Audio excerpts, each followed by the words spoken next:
سلام، چطورین؟ خوبین؟ اوضاع خوبه؟ میگم شما خیلی آدمای بدی نیستین.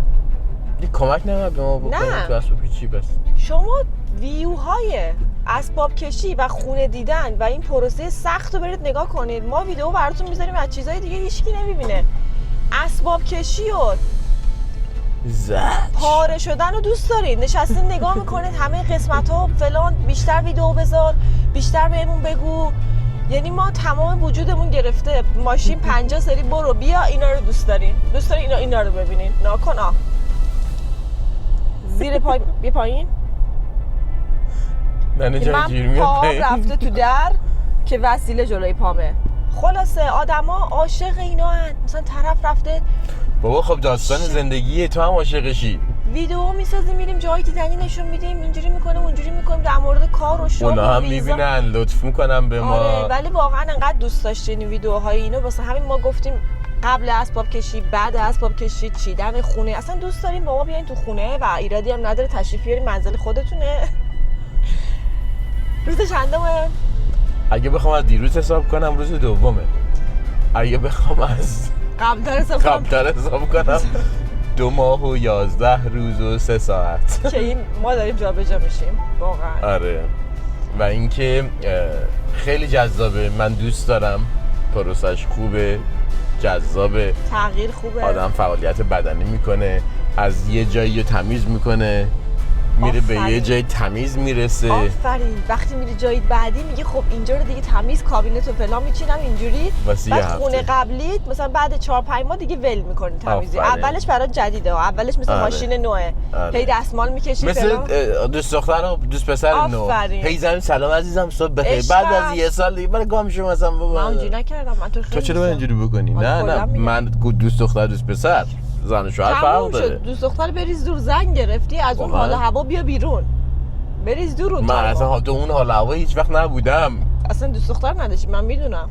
خلاصه میگه تموم شد من دوست دختر نداشتم بنده گور گرفتم. من واقعا با این نه من چی میگی چرا میپری هوا با این خانمایی که در زندگی گذشته همسرشون و مردهایی که در زندگی گذشته همسرشون کنکاش میکنن و زندگی گذشته رو به زندگی حال به آینده. ول کن. مثلا طرف تو گذشتهش معتاد بوده اصلا. مثلا تاشو دارم میگم بدبخت که پاکه به قرآن. واقعا ببخشید من با اینک خوشم نمیاد ویدیو بگیرم، دوست دارم باهاتون ارتباطات چشمی برقرار کنم. ارتباطات خودش جمعه. ارتباطات خب خواستم بیشتر جمع بزنم که عمق داستان متوجه. خلاصه بچه‌ها بریزین دور. درسته این آقا تا 1 سال بعد ازدواج عشق من سلام خوبی، بعد پدرام میگه من ازدواج کردم. حالا خود منم همینطوری بودم و یه دو سه نفری بودم. من فقط دوست ندارم بریزم رو دایره. خب پیش میاد آدم یه گذشته‌ای داشته، یه ارتباطاتی داشته، یه سری دوستا داشته. دوست دانشگاه میگه سلام خوبی. آره یاد خاطراتمون افتادم. آقا من تو خونم هم ازدواج کردم ولی هیچ ایرادی نداره. به نظر من سعی کنین اگه میخوام به دختر دوست پسر قبلیتون مسیج بدین اول مطمئن شین خانمتون نباشه، مطمئن شین که آقا یا خانومه با کسی نیست.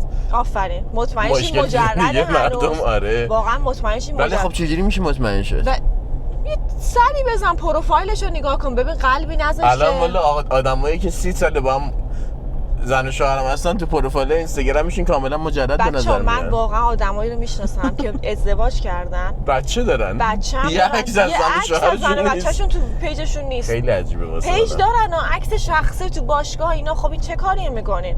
چرا ما رو از بحث اسباب کشی میبرید تو بحث ازدواج؟ ما الان چی کاره ایم این وسط؟ ولی واقعا من خودم به شخصه اگه همین الان یه خانم با پدرام بره بیرون یه روزم با هم باشن اصلا زن سختگیری نیستم و فکر میکنم که من اعتماد دارم. ما آدم بالغی هستیم. اگه من با یه آدم دارم زندگی میکنم دیگه نیاز ندارم فکر کنم کجا رفت ساعت چند اومد. بریزین دور این افکارو، چه خانومی چه آقا، چون کسی رو نمیشه با کنترل محدود کرد. اعصاب خودتون رو خورد نکنید. هر وقت از هر اتفاقی مطمئن شو به طرف میدون بدین. اگر انقدر بیشعور بود که از به خدا واقعا همینه، بعد بذارینش جلو در. واقعا بذارینش. اگه کسی از اعتماد شما، از صداقت شما شما رو خر فرض کرد، این کار بزرگترین کاره. یعنی یه کسی باهاتون یه همچین کاری میکنه که تو زندگیش هستین، دارین با هم توی خونه میخوابین، پا میشین، غذا میخورین و میبینید که حتی احساسی، مسیجی، قرار کوچولو اینا این کارو میکنه و فهمیدین، مطمئن شدین، بذارینش جلو در و برین زندگیتون رو کنید. همین. سخت میگیرن، گریه میکنن، وای فلان. آقا اشتباه کردین در انتخاب اون آدم، اشتباه کردین. اینقدر بالغ باشین. ولی به نظر من اصلا به هم گیر ندین. من واقعا میگم برای کسایی که میدونم خیلی الان مشکل دارن، خیلی مشکل دارن. من یه دوستی داشتم میگفت که آقا من 2 سال دنبال زنم کردم ببینم بهم خیانت میکنی یا نه. بهش میگفتم خب بابا، خب تو 2 سال دیگه دنبال هر کسی باشی، اینقدر به یارو بی اهمیت ندی که دنبالش باشی، یواشکی دنبالش کنی ببینی بهت خیانت میکنه. خب یه چیزی از توش در میاری دیگه، چرا منتظر چیزی هستی؟ واقعا خیلی بده. من از این محدودیت‌ها خیلی بدم میاد. و دیروز کجا بودی شما؟ هر کسی بخواد هر کاری کنه میکنه. یعنی شما ببرید چک کنم. آره. خلاصه روز دوم اسباب کشی دستم درد میکنه. خب روز دوم اسباب کشیه. امروز دیگه خودمون وسایل نهایی رو میبریم تو خونه، از اینجا میبریم اون بر باز میکنیم، جعبه ها رو میندازیم دور، جعبه های اضافی این داستانا رو، و اون ور رو میچینیم. در مورد خود اسباب کشی هم ویدیوش هست اینجا، شما ویدیوی قبلی میتونیم ببینید. آقایون اومدن 4 ساعت وسایل ما رو جمع کردن، البته با 6-7 ساعت تأخیر. جمع نکردن، جمع بود، حمل کردن با 6-7 ساعت تأخیر و من بهشون حدوداً 500 خورده دلار پول دادم، به خاطر اینکه تخفیف گرفتیم سر تأخیری که اومدن. تازه با تخفیفش، اگه تخفیف نمیگرفتیم که شکایت میکردم، بعد 600 خورده دلار میدادم. ولی آدمای خوبی بودن، میدونی آدم باید ساپورت کنه، مخصوصا آدمایی که جفتشون دوور مهاجرن. من همیشه فکر میکنم باید همدیگه رو ساپورت کنیم و خیلی کمتر به همدیگه گیر بدیم. چون ما میترسید که اصلا ما گزارش کنیم که این ساعت 10 بعد میومد، ساعت 4 اومد. چون ما درصد خطامون خیلی کمه متاسفانه وقتی که در مهاجرت هستیم. بالاخره اینجوری بود. وسایل بزرگ، ما واقعا هم وسایل بزرگ و سنگین، تعداد زیادی وسایل بزرگ و سنگین داشتیم. یعنی یکی از سخت‌ترین چیزایی که ما بردیم باربیکیومون نبود، چون باربیکیومون چرخ داشت. میز ناهارخوریمون بود که یه صفحه بتونی 5 تنی، واقعا احمقانه بود. یعنی اصلا ما 3 نفر آدم بزرگ نمیتونستیم از زمین بلندش کنیم. 3 نفر آدم بزرگ از زمین بلند نمیشد. مجبور شدیم که دورشو کلشو پتو پیچ کنیم، بچرخونم، قل بدیم. من اینو تصمیم گرفتم در این خونه بفروشم تو فیسبوک مارکت بره، برای اینکه اصلا بی‌معنی این سیفتی هزارده. بعد تو مثلا میدونی میخوای چیکار کنی، میخوای زیرش جارو کنی، یه دقیقه میخوای هولش بدی اون ور، هولش هم نمیشه داد. وقتی خریدیم خیلی خوشگله. من الانم خیلی دوستش دارم، ولی واقعا سنگینه، برای جابجایی سخته. واقعا من اینو نگه میدارم تا وقتی بخوام جابجاشم میدم میره. و اذیت شدیم سر چند تا وسیله خیلی سنگین، خیلی وحشتناک. بعضیا با آمبول هم میارن میگن که آقا مثلا به ما پول بده، این وسیله اینجوریه، اون سنگین بوده، اونجوری بوده. در انتهای دیروز داشتیم میمردیم و افتادیم و امروز خیلی بهتریم. آدمیزاد بسیار قویه. من دیشب نمیتونستم دیگه راه برم، واقعا فکر می‌کردم کج موندم، ولی خب کج موندی. خوابیدم، پا شدم، انگار نه انگار کاری کردم. کجی نمیفهمی؟ 0 خودت کجی، بیادب.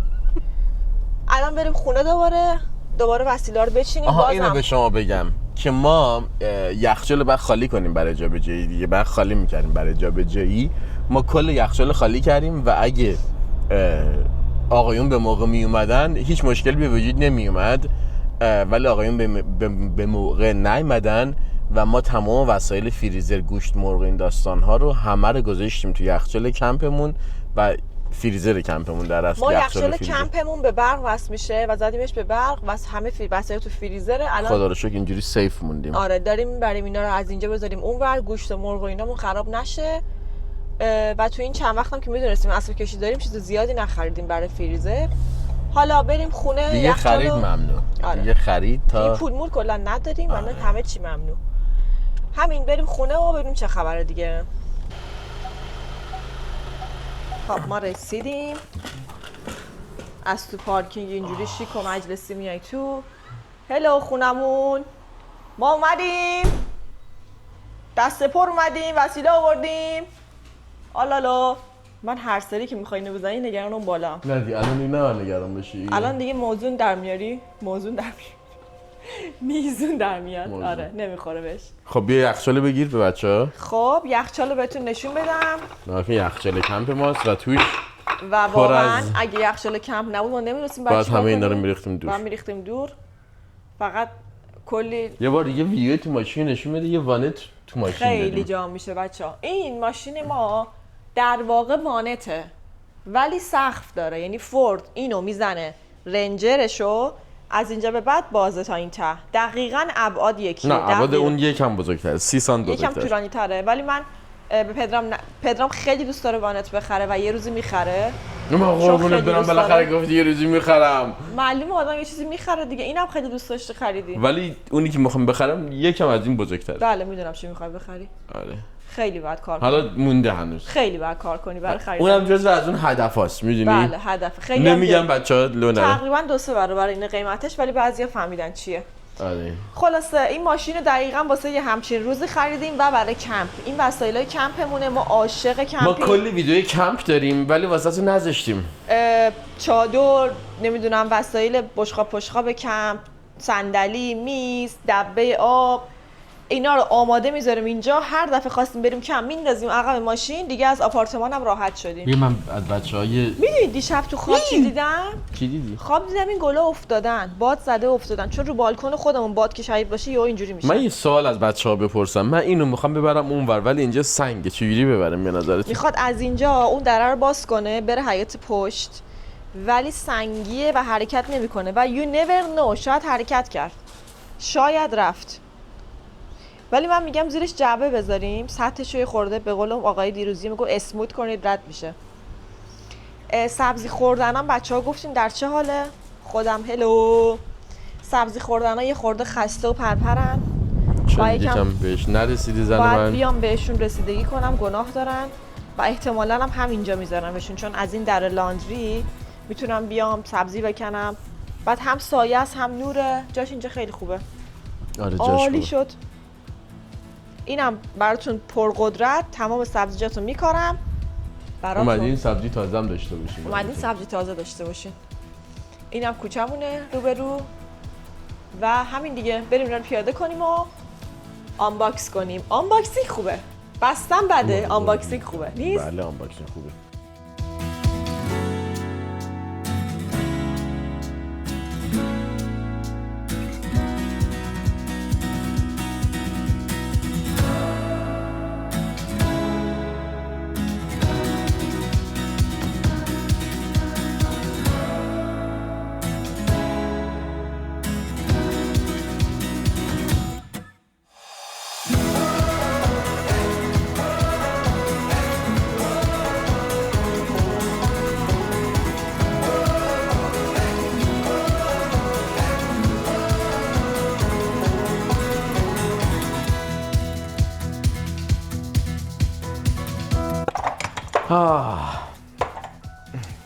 سلام چطورین دوباره؟ من از دست دادی. ما قربونت برم من. ساعت 4 هنوز غذا نخوردیم و من اولین غذای این خونه رو بار گذاشتم. پلوتون، به قول نیوتون، پلوتون نیوتون، اورارابتوس، اوراتون نپتون پلوتون. اورانوس ربطی نداشت. نمیدونم دارم چی و کجا میچینم. جعبه رو وا میکنم تو کابینه. چند روز دیگه میام اینو میفهمم بگی چی برای من جعبه رو کجاست. خالی کنم تو حرفاتو بزن. ممنونم. برو عشق من. این قابلمه رو پیدا کردم. در مال خودشه، چون درش رو پیدا نکردم. از در یه قابلمه دیگه گذاشتم. نشونتون بدم بخارش میره. دوست ندارم یه همچی کاری کنم وسط غذا، ولی پلوتونم در حال پختنه. نپتون در چه حالی پلوتونتون میگیریه؟ اینجا قابلمه‌هامو گذاشتم این پایین. اون پایین اصلا این خیلی نامرتبه. بشقاب هنوز نیومده. یخچال این ور زدیم به برق. یخچال مونده بیرون و داریم هنوز فکر میکنیم که باید چیکار کنیم. پدرام یه مهندسی پیدا کرده که میخواد جاش بده. تو ویدیو قبل، یعنی تو زودتر قبلتر بهتون گفت که چیکار کنه. تلویزیون آوردیم همونطوری که دیدین، گذاشتیم این وسط. میز تلویزیون هنوز نیومده. میشه دیگه، انجام میشه. آره بابا انجام جا به شده. جا میشه، انجام ما میشه. فقط یه مشکلی که داریم فشار آبمون خیلی کمه آره من نمیدونیم و من چرا. احساس میکنم که اصلا اشکال خونه هست. نه بغلیه. آره اینو میبینی؟ یه چیز آب بسته است. فلکیه ها، فلکه آب بسته است. از این سمت فقط همسایه. آره هیچ من این سمت همسایه داریم. اومد سلام علیک کرد، خیلی خانم گوگلی بود، گفت من 3 تا بچه دارم، اگه سر و صدای چیزی شد برای ما نبود، چیزی این برای ما بود. نه مال ما بود عشق من. چی بود؟ این یاروی افتاد. هیچ. چی افتاد؟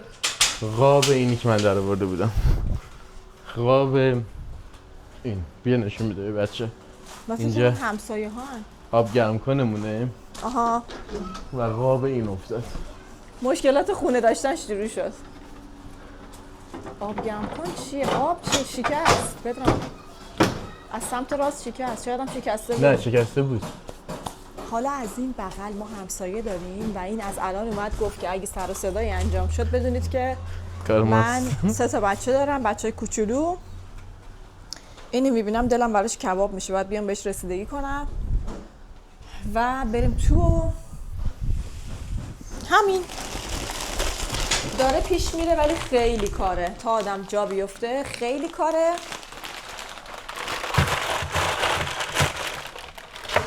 موهای من دریابید، ولی چه کاری از این بهتر که آدم زندگی کنه به جای اینکه بشینه موبایلش رو چک کنه. خب اینجا بهتون نشون بدم. به نیت مادر شوهر رفتیم توی خونه یکی از دوستامون، دعوتمون کرد، اینو آورد برای ما باز کرد تو مهمونی. باقلواست. خانمای باردار شاید دلتون نخواد، ولی 50 دلار. چی؟ آقایون باردارم ان شاءالله که دلتون نخواد. اگه جایی تو استرالیا دیدین بخرین، سرچ کنید اینو پیدا میکنید آنلاین فروش. یعنی من از کاسکو خریدم ولی همه جا هست، هر جای دنیا هستین. البته تو ایران هم که اگه هستین خب باقلوا هست دیگه. چایی نباید الان بخوریم با این باقلواه. دوست دارم مامانتون میام باز کنید. برم. آره اینو 50 دلار خریدم. 50 دلار خیلیه، پول 2 ساعت کارمه و البته ساعتی 21 دلار بعد از تکس میگیریم، چیز خاصی نیست. پول 2 ساعت کارمه، چیز خاصی نیست، معمولا حقوقمون چیز خاصی نیست. و خیلی خیلی خونه که از دوستامون خوردیم پر پسته. کاش من در مورد این توضیح ندم الان. آره اینو دیدم هی گفتم بخرم نخرم. بخرم نخرم. چرا باید بخرم؟ چرا باید 50 دلار پول اینو بدم؟ یه دقیقه بده من اینو. چرا باید اینجوری کنم؟ بعد پدرام برداشتش اومد. پدرام برداشت گفت من اینو میخرم. یعنی مثلا 2 کیلو 3 کیلو گوشت میخریدی، گلم زندگی از این کوتاه‌تره که اونجا بخواد. از یادمون میره. 2 کیلو 3 کیلو گوشت میخریدی 50 دلار نمیشد که باقلوا خریدی 4 تا دونه. ولی گذاشتم مادر شوهرم، برادر شوهرم که از غذا امروز تولدشه. امروز تولد مادر شوهرم، از همینجا بهش تبریک میگم. الان باهاش تلفنی هم صحبت کردیم. ویدیوی ما رو با سرعت میبینه. مامان پدرام همه ویدیوهای ما رو میبینه، چند بارم میبینه برای اینکه به ما ویو بده. خیلی حمایت میکنه واقعا، دمش گرم. تولد شما خیلی مبارک از همینجا. تولد شما مبارک بشه. همین خواستم بگم براتون خریدیم، تشریف بیارین خونه ما. بچه‌ای که خارج از ایرانین حتما سفارش بدین. بهترین باقلوایی که در زندگیتون میتونین بخورین. فقط باید تو یخچال بذاریم بعد بخورین که. ولی 50 دلار معلومه دیگه چیه دیگه. میخوای ارزالم بذاریم بهش یخچال خراب نشه؟ فکر کنم بعد دمای محیط باشه، نمیدونم. حالا تو جعبه دیدمش گفتم بهتون نشون بدم. بریم بقیه کارا رو کنیم، نهار بخوریم. خیلی گشنمونه، خیلی مثلا سرم درد میکنه از گشنگی. چون صبحونه چیز خاصی که وسیله که نداریم، همینجوری یه چایی و ایسی خوردیم اومدیم. برمیگردیم با آپدیت. الان بعد کردم توی سیکل. آره توی سیکل بعد یه لحظه رفتم برای خودم. آپدیتت خیلی پیچیده بود. دوستتون داریم؟ دوستتون داریم. خب ما برگشتیم با مرحله بعد. با سخت ترین کار تخت دنیا. من که بعد خمشم چون دوربین گذاشتم اونجا، من در حال غذا درست کردن و آشپزخونه رو چیدن و اینا. پدرام داره تخت رو وصل میکنه. تختمون بسیار سخته. بچه‌هایی که از پارسال همراه ما هن، تو خونه قبلیمون این تخت، خب ما وسایلمون همه یه سالن. پارسال این موقع وسایل خریدیم چیدیم، امسال دوباره سالگردشونه و امروز یادم افتاد که 2 روز دیگه سالگرد ازدواج ماست. فکر کن. آره یادت اون خونه عکس گرفتیم، عکس سالگرد ازدواج گرفتیم. اینو کجا بذارم؟ پایین؟ آره یادمه. آره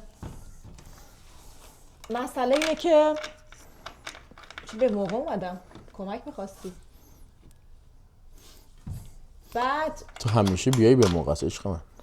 تخت رو نصب کنیم، نهار بخوریم، بخوابیم. خواب و خوراک 2 چیز بسیار مهمه.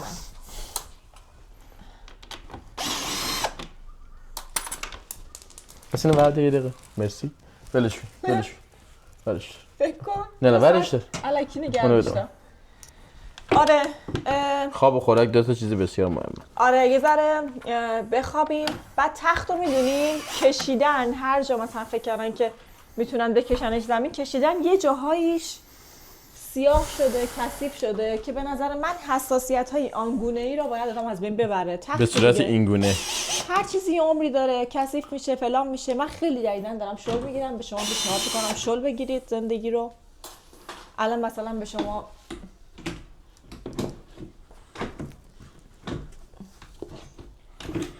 نشون بدم اینجا پاره شده، اونورم پاره شده و اون واسه اینه که تو چشم نیست. البته این تخت تهش میاد بالا اینجوری شده. ما تختی که خریدیم خیلی برام مهم بود که زیرش جا داشته باشه، چون میدونستیم خونمون کوچیکه. اون خونه کوچیک بود ولی این کوچیک نیست.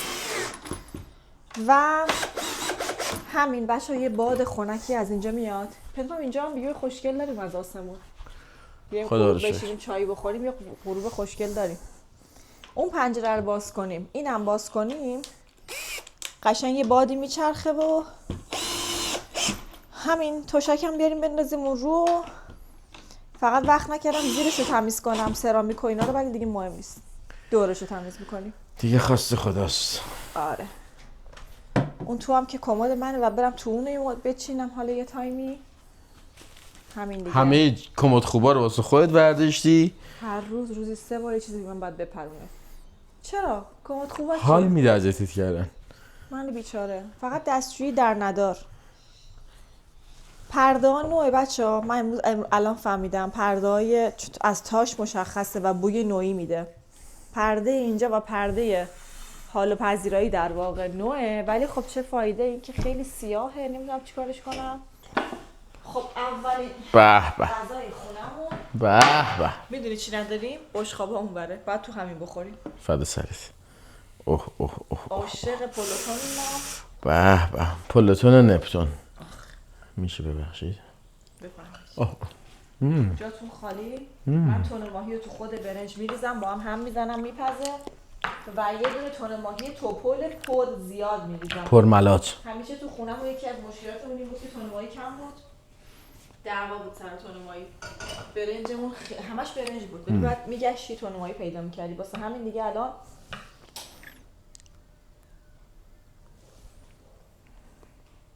ببخشید میکروفونم خاموش بود، الان روشن شد. و میدونید چی گذاشتم کنار برامون؟ دیدم خالی خالی نمیره پایین. ترشیه. نه الان میارم. یخچال همونجا باشه چطوره؟ اوه اوه اوه اوه. میدونی ما نیازمندیم واقعا تو خونمون نوشابه ممنوعه واقعا.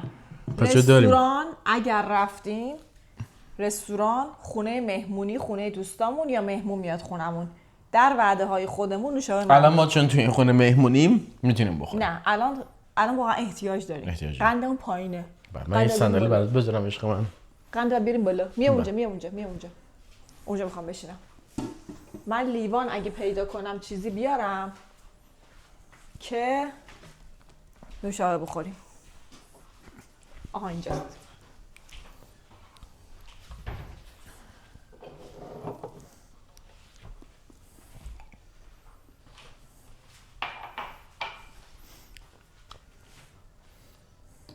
ولی میدونی من نظریم چیه؟ نوشابه رو نبریخ تو لیوان. بعد چیکار کرد؟ باید همینجوری خورد، چون هر دفعه میره تو لیوان از گازش کم میشه. بذار ببخش این چی بهم بدی من ببینم. فکر کنم یه خورده یخ هم داشتی تو یخچال. از دفعه الان که یخسازش کار نمیکنه، ولی از قبل انگار یه سری یخ توش هست. یخی که قبلا درست کرده. قبلا تو مخزنش بوده و درست کرده. بچه خوبیه، کاری به کارش نداره، خودش یخ درست میکنه. جای شما خالی، ما نهار بخوریم، برگردیم سر کارامون. خیلی خوبه، خیلی واقعا تا اینجا خیلی راضیم از همه چی و باید با سس تند خورد این غذا رو. برای خودت باید قاشق بیاری. بشقابامون اونوره. قاشق آوردم. قاشق کجاست؟ اینم سینی مهمونیه، مزه طور برای مهمونیه، ولی دیگه حالا هیچی نداریم. یه سینی چوبی استفاده میکنیم. میبینم که نفست بند اومده. خیلی تخته خودش یه اندازه 100 آبی خاکی سازه داره واقعا. میدونی یادتون باشه تخت ساده تر بخرین. زیر داره، رو داره، میره بالا. واقعا این مکانیزم رو سرهم کردن این پیچ میشه واقعا 2 ساعت باز کردنش، 2 ساعت بستنش این پیچ میشه کار داشت و این میتونه یک درسی برای شما باشه که یه تخت ساده بخرید. نه حداقل اینقدر وسیله نخرین که فکر کنین زیر تختتون جا داره یه امتیازه. دقیقاً هر دو با هم. همین که وسیله زیر تخت، اصلا چرا برای یکی وسیله‌اشو بذاری زیر تخت؟ واقعا چرا آدمایی که چرا یه تخت ساده نخریدیم واقعا؟ آدمایی که وسیله‌هاش نمیذارن زیر تخت چه آدمای بدی هستن. یه دونه میزنمت. چقدر پرده پشت سرتو دوست ندارم، داره اذیتم میکنه. اون پرده اگه عوض شه، آره چقدر این خونه خوب میشه اگه اون پرده عوض شه. مگه زندانه؟ اینو گذاشتم واسه این نور نیاد. اینو بچه‌ها باشه از این کرکره‌های خونه‌ای که الان هستیم میاد پایین قشنگ نورگیر و نگیر و بگیر. خسته ای ما، خسته. یه ذره بخوابیم نه؟ یه پیچ اضافه مونده. ساعت چنده؟ ساعت 5:50 دقیقه. اوه چیکار کنیم؟ بخوابیم. بخواب. یه ساعت بخوایم پاشیم دوباره بریم اون خونه وسیله بیاریم. اینقدر ولی این خونه جا داره اصلا فکر کنم کشوهای پایین استفاده نشه. منم تو این در این حین یه مقدار لباسامو من اصلا نمیدونم بگو این پیچ مال چیه. یه دریا جا داره، نگاه کن. به نظرت این پیچ مال چیه؟ اضافه آوردی؟ نه مال یه وسیله دیگه. میدونم چیه؟ مبل الدی. نه مبل الدی پیچش مشکی بود. نه همینه. نه باشه حالا پیچ دیگه استفاده میکنیم یه جا. مال چی بود؟ پیچ اضافه آوردیم جالبه. آره اینجوری بریم یکم استراحت کنیم، واقعا استراحت کنیم.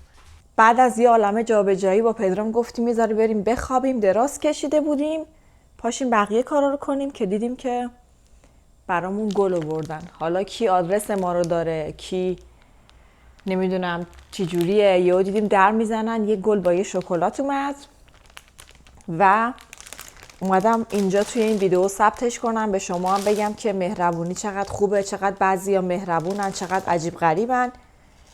همونطوری که بهتون از قبل گفته بودم پدرام اینا توی آفیسشون یک آقایی هست به اسم کوان که بچه‌ها بهش میگن کیوان.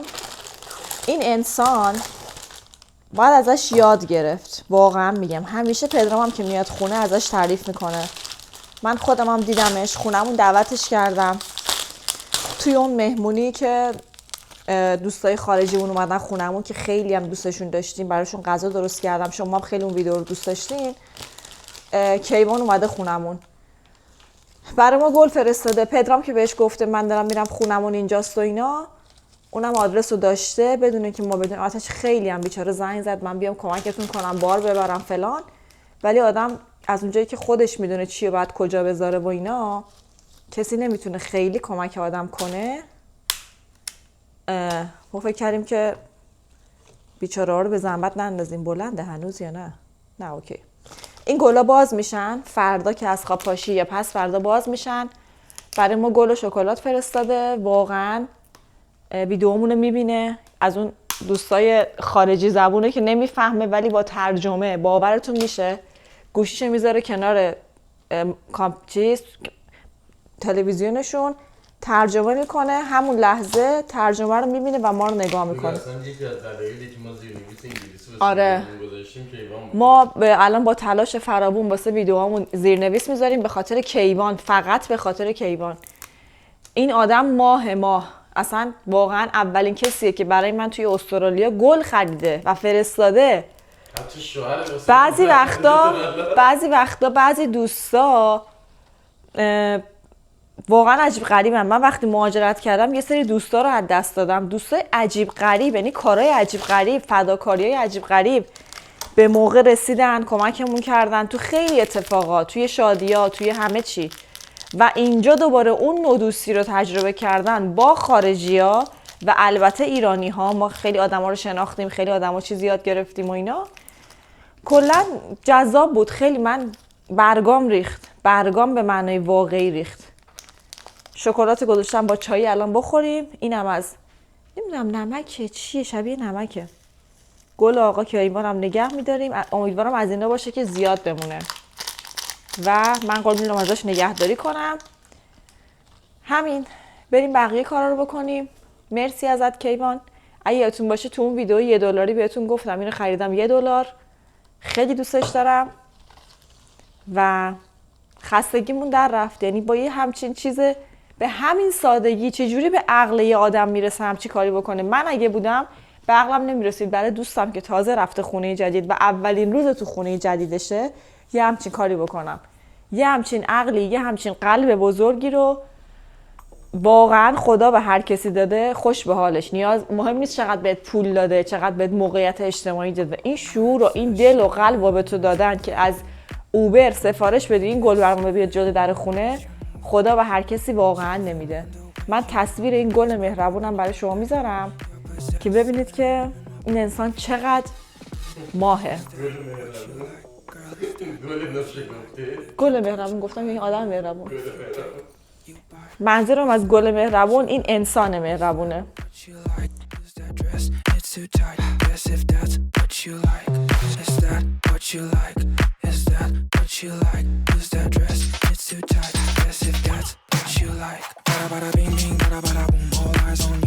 سلام علیکم، چطورین؟ خوب هستین؟ ما در روز سوم اسباب کشی هستیم. دیگه ساکت شدیم. آره پدرام دیگه سلام هم دیگه نمیکنه. سلام چطورین؟ بیاین چقدر موهات خوشگله شده عشقم. گفتم آرایش که ندارم، صورتم که مثل یه روح خسته است. بذار موهامو یه ور کنم. موهامم که یه ور میکنم شینگلشین کردی. مویی که نشسته است، مویی که شسته است قشنگتر حالت میگیره. واقعا وقتی میشورم پف میکنه میره هوا، ولی وقتی نشستم قشنگ شکل میگیره. الان هم چون که شوهرتون موهاتون صاف کردن دیگه پف نمیکنه. الان دیگه پدرام موهامو صاف کرده. تو ویدیوهای قبل دیدید اینجا مواد مو رو بگیرن صاف کنن $1000 میگیرن. پدرام موهامو صاف کرد، خیلی خوب شد. اگه دوست داشتین مواد و پواد و همه رو بهتون تو اون ویدیو گفتیم. ما جعبه هایی که توش وسیله برده بودیم خونمون رو میریم میندازیم یه جایی که باید جعبه ها رو بندازی. ریسایکل سنتر بهش میگن. اینجا میری همه جعبه ها، وسایل، پلاستیک، هر چیزی که داری پرت میکنی اینجا و میخوام بریم خونمون. این بار آخری که داریم میریم خونه که توش بودیم. چرا میریم؟ برای اینکه هم تمیزش کنیم، هم یه کوچولو دیگه وسیله مونده ایشالله تمام شه و بیایم دیگه. ما یادمون افتاد مایکروفرمون رو نیاوردیم. چرا که مایکروفر در دیوار توی آشپزخونه است، توی کابینت ها اون وسط هاست. بعد مثلا من کابینت ها رو خالی کردم، اینجوری بودم که مایکروفر رو خود خونه است. بعد دیدم پدرام مایکروفر چی شد؟ چرا نیومده؟ چرا ما مایکروفر نداریم؟ فهمیدیم که اونجا مونده، تمیز کنیم بساب. ولی از اونجایی که خیلی قرار نیست خودمون خفه کنیم بساب، فقط حالت کلی خونه خوب باشه، خط و خش نباشه، چون خط و خطوطا رو میان نگاه میکنن تا وقتی که نه خونه رو چک نکنن، از صحت خونه با خبر نشن، به ما پول پیشمون رو پس نمیدن. امروز هم چه اتفاقی افتاد؟ چیکارا می‌کردیم؟ امروز این خونه رو باکس‌ها رو باز کردیم، همه چی رو حدوداً گذاشتیم سر جاش. هر چیزی داره شکل خودش رو پیدا میکنه. جاری پگاه مهمون و کمکی اومد. جاری زنگ زد گفت من دارم میام و یه جاری دیگه هم اومد. 2 جاری اومدن و من درست کرده بودم برامون اومده بودن. یه نفر این شکلی پشت در خونمونه، یعنی جاری من اومد این جلو در خونه ماست در میزنه. بهش گفتم یه دقیقه وایسا، یه لحظه صبر کن من برم موبایلمو بیارم. یه عکس ازش گرفتم، گفتم آدم این شکلی میره کمک. بعد رفتم دقت کردم، وقتی جاریام به من بگم بیا کمک، من این شکلی میرم، چادر رو میبندم کمرم، جارو به دست، سراسیمه میدوام. بعد استوریش کردم چیزی که منتظرش بودم و چیزی که تحویل گرفتم. یعنی این اومده الان شما به یه خانم این شکلی این همه کار نکرد واقعا دلتون میاد بگین آقا پاشو کار کن؟ نه، ولی استوری ازش دوباره گذاشتم، یه کارایی هم داره میکنه اونجا. واقعا جاریم توی چیدمان خونه واقعا با سلیقه است. جزئیاتو خیلی توجه میکنه. مثلا یه کتاب میذاره روش، یه شمع میذاره، گل و اینوری میکنه، مبل و یه 2 درجه جابجا میکنه، خونه خیلی خوشگل‌تر میشه. اون یکی جاری هم غذا به دست اومد. اون یکی جاری هم که با یه قابلمه غذا اومد، خدا رو شکر اومدن کمک کردن. ولی میدونین مسئله اینه که وقتی کسی میاد کمک دستشون درد نکنه، رو سر و چش ما جا دارن. وقتی بخوایم با جعبه باز کنیم اینجوریه که خب اینو کجا میذاری؟ این بوریز کیه؟ این کدوم اتاق میره؟ کفشات کجاست؟ این بشقاباتو میخوای کجا بذاری؟ این شمع رو کجا بذارم؟ یعنی من تا فکر کنم که بعد اصلا خودم نمیدونم چه میخوام کجا بذارم، اصلا اونا اسیر میشن، من اسیر میشم. یعنی من و پدرام نمیدونستیم الان بعد کمک اونا کنیم بگیم چیکار کنن یا خودمون مثلا بعد بریم بعد چیکار کنیم. آره چیکار کنیم واقعا. ولی مثلا این سری جابجایی‌ها کار بزرگی که بعد هول میدادیم، میکشیدیم، مبل جابجا کردیم خدا رو شکر. آره خوب بود. غذا هم آوردن، دوره هم گفتیم، خندیدیم، یه 2-3 ساعتی از فضای اسباب کشی دور شدیم و الان بریم خونمون تحویل بگیریم. از اونجایی که بهتون گفتم تحویل بدیم ببخشید، خونه رو ترتمیز کنیم، تحویل بدیم و لباس هم عین این زن حمومیا ساک حموم برداشتم برم اون خونه، چون که حوله و گفتم خونه رو تمیز کنم، بعد میخوام حموم رو تمیز کنم، برم حموم، هم خودم رو بشورم هم حموم بشورم، فردا 7:30 صبح سر کار حاضر شاد باشیم. و قبراق. ولی خونه هنوز کلی کار داره، ولی خوشحالیم. خیلی روز دوم امروز گذشت، دیروز روز اول، امروز روز دوم کامل مستقر. دیشب چقدر خوب خوابیدی تو خونه؟ دیشب بسیار خوب خوابیدیم، خیلی خونه آروم، هوا خوب، از این پنجره رو باز گذاشتیم، باد میچرخید تو حال. یعنی خونمون اطرافش بازه و اینکه باد ازش رد میشه، برعکس این آپارتمان که همین برمون بسته بود، همین برمون بسته بود، همون بر بسته بود. بالکن هم از ترس اینکه جک و جونور نیاد و بسته بود، توری هم نداشت، میبستیم خونه خفه میشد. اگه توری داشت خب باز میذاشتیم، الان اینا توری دارن. همین دیگه، ما بریم اونجا رو تمیز کنیم، شما رو در جریان تمیزیمون میذاریم، با خونه خدافظی میکنیم با هم دیگه، برمیگردیم سر زندگیمون و در ویدیوی بعدی انشالله مثل مجری تلویزیون تور خونه میریم با هم، ببینیم خونه چجوری چیدیم، چیکار کردیم. اصلا تور خونه، اتاق پدرام آماده شده. آره خونه رو آماده خوشگل نشون بدیم. چی بود اون خونه؟ بله تحویل گرفتیم. بله ولی خونه آدم باید سگ داشته باشه. آره پدرام خیلی دوست داره سگ بگیره، منم دوست دارم، واقعا حقیقتا دوست دارم. ولی واقعا در مورد این که تجربهمون 1-2 ماه دیگه هم بگذره از زندگی توی آپارتمان و زندگی توی خونه هاوس توی استرالیا هم بهتون میگیم که خوبه بده چه جوریه. میدونم که هاوس کارش بیشتره به خاطر حیات و این داستانا، نگهداری داره، ولی تجربه چند روزه من اینه که زندگی باید توی خونه باشه، نه باید تو آپارتمان باشه. گل بابا آدمو تو باغچه کاشتیم. بابا آدممون رو کاشتیم. مامان بابای پدرام در زمینه گلکاری خیلی خوبه، یعنی مامانش عاشق این کاراست. با هم مامان باباش رفتن گل برامون کاشتن. الان یه موز تو این خونمون داریم، موزم میخوام بیارم بکارم. خلاصه همه رو بهتون نشون میدیم. بریم تا برگردیم در خدمتتون باشیم. خب خونه تا اینقدر خالی شده، یه بار دیگه هم رفتیم پایین اومدیم. این یه ترولی میبرم بذاریم تو ماشین، اونم یه دونه ترولی دیگه بعد بذاریم تو ماشین. ویو پشت سرمون که ابدی و دقیقاً هر کی میاد این خونه رو میبینه فقط میره رو بالکن وای میسه ویو نگاه میکنه. و کارهایی که داریم، اون سقف رو بهش چون لامپ زده بودیم باید سقف رو تمیز کنیم، چون که اگه اون شکلی ببینن قطعاً داستان میشه. همین خورده ریزا که فکر کنم فقط توی یه بار دیگه ماشین جاشه. یه سری جعبه‌های اضافی داریم که باید بریزیم دور همینجا و خسته ای نه؟ نه. مطمئنی؟ 100%. جارو برقیمون رو با خودمون نیاوردیم، یعنی در واقع شارژرش رو نیاوردیم، خاموش اونجا افتاده. و الان ما یه دور دیگه بریم پایین، نبزنیم تو ماشین بیایم دوباره بالا، دوباره یه دور دیگه بریم پایین و دوباره یه دور دیگه بریم. خیلی فعلا باید بریم بیایم. خواستم یه آپدیت از این خونه بهتون بدم. من یه مقدار اون کابینتی که درش بازار رو تمیز کردم، گاز رو تمیز کردم، همه اینا رو. خونه یک کمی وسط خالی شه دیگه میریم سراغ تمیزی. آره بعد خالی شه تا معلوم شه چی به چیه. گفتم تو همه چی با ما هستین. این صحنه دلخراش هم ببینید. ما همچنان داریم از خونمون وسیله میاریم با ماشینمون و این توی اون باکسه بود که اینجا میبینین. همه ظرفای آشپزخونه و اینا تا ورش داشتیم زیرش در رفت. تا ورش داشتیم نه، تا من ورش داشتم. ورش داشت زیرش در رفت و تمام کاسه بشقابا و پیش دستیامون شکست، ولی ایرادی نداره چون که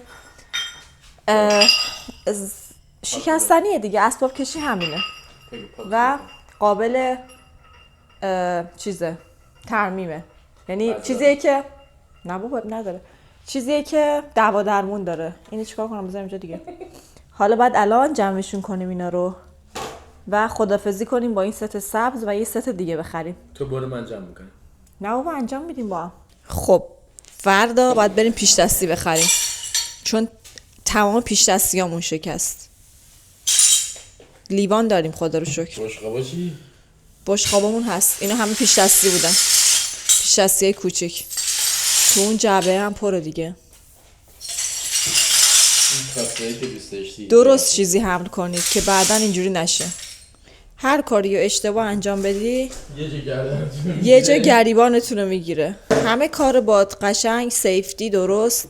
ما دیگه واقعا خسته شدیم، کیفیت کار اومده پایین و هر جا کیفیت کار میاد پایین آدم قبول میکنه که درصد خطا میره بالا، آدم بعد قبول کنه که این اتفاقا هم میفته. و حالا 2 ساعت وایسا این وقت شب زیر چرخم یه دونه تیکه سرامیکه. حالا وایسا این وقت شب 2 ساعت چیز جمع کنیم. دومین باره که ما داریم از توی این پارکینگ شیشه جمع میکنیم و اب نداره. جابجاییه با همین چیزاش، واقعا اسباب کشیه با همین اتفاقاش. اصلا حالش به همینه. حال که نداره ولی حالا فکر کنیم حال داره دیگه، چیکار کنیم.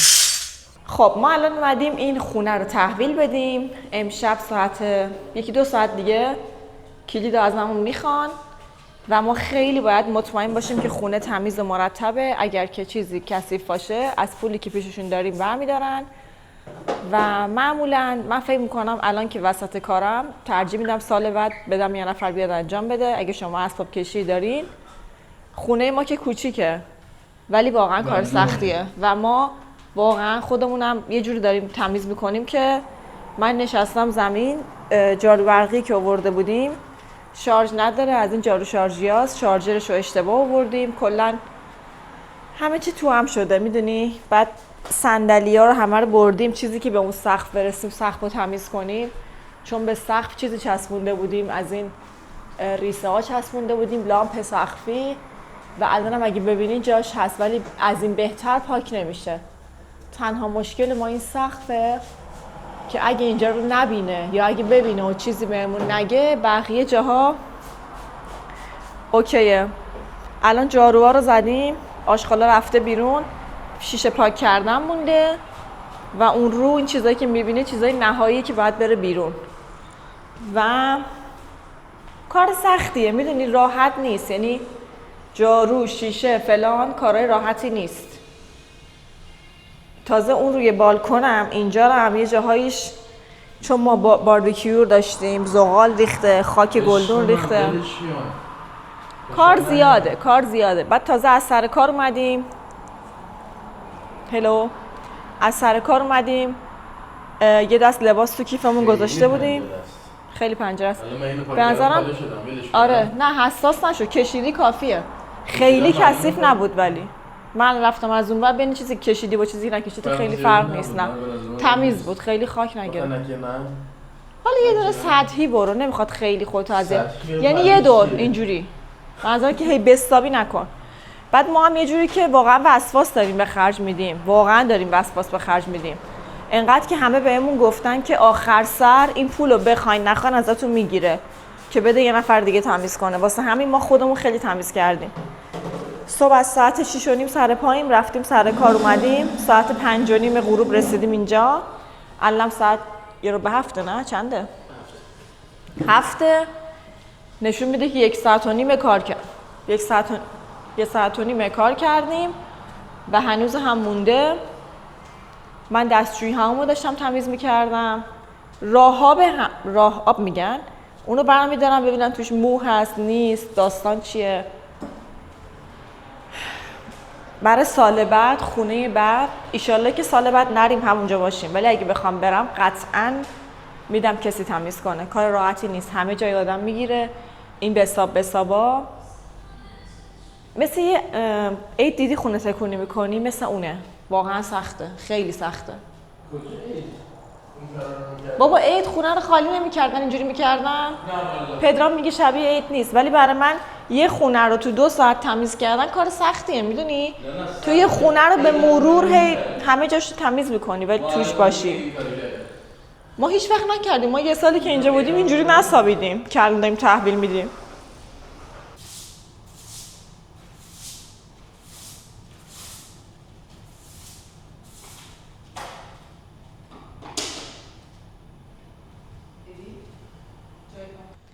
با یه مکافاتی میبینید که پا برهنه ایم. پای من کو ایناش. این رو دیدیم که هیچ جوره تمیز نمیشه، خیلی زغال و خاک و چون بالکن کرده بودیم کبابی از اون بر گلخونه، زغال و این داستانا بود نمیرفت. به این نتیجه رسیدیم که آب و کف بیاریم، هی با آب معدنی. 2 تا بطری اونجا داریم، هی این بطری ها رو پر کردیم، آب بردیم ریختیم رو بالکن، هی اومدیم هی رفتیم آب ریختیم. حالا پدرام داره مسئولیت پاک کردن تمام خط و خطوط از دیوار پدرامه با این ماجیک اسپانج. به نظرم مدل باسنکش، بهش میگن باسنکش رو زمین، همینجوری برو جلو، هر جا هست و چیز کن. من فکر میکنم تو اون کمدم چند تا خط هست پشت سر. برگرد نه دیگه، حالا بالاخره وقتی پاک میشه میخوام بهتون نشون بدم چند تا خط رو.